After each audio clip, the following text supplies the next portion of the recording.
மருதமலை கோயிலுக்கு போலாமா? கோயம்புத்தூரின் மகுடமாக விளங்கும் மருதமலையில் முருகப்பெருமான் தண்டாயுதபாணியாக எழில் கோலம் கொண்டு அருள்பாலிக்கிறார். இயற்கை எழில் கொஞ்சும் சூழலில் அமைந்திருக்கும் இத்தலம் முருகனின் 7வது படைவீடு என்றே பக்தர்களால் போற்றப்படுகிறது. வாழ்க்கையில் கவலைகளும் தடைகளும் உங்களை சூழும்போது மனதை அமைதிப்படுத்தி ஓம் சரவண பவ என்ற 6 எழுத்து மந்திரத்தை சொல்லுங்கள்.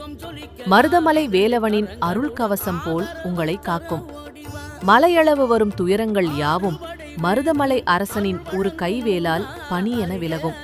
மருதமலையில் வளரும் மருத மரங்களும் மூலிகைகளும் காற்றுடன் கலந்து வருவதால் இம்மலையில் வீசும் காற்றை சுவாசித்தாலே தீராத சுவாச நோய்கள் அகலும் என்பது நம்பிக்கை.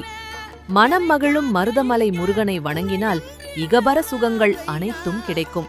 தீராத வினையெல்லாம் தீர்க்கும் மருதமலை முருகனின் திருவடிகளை சரணடைந்து அவனது பேரருளை பெறுவோம்.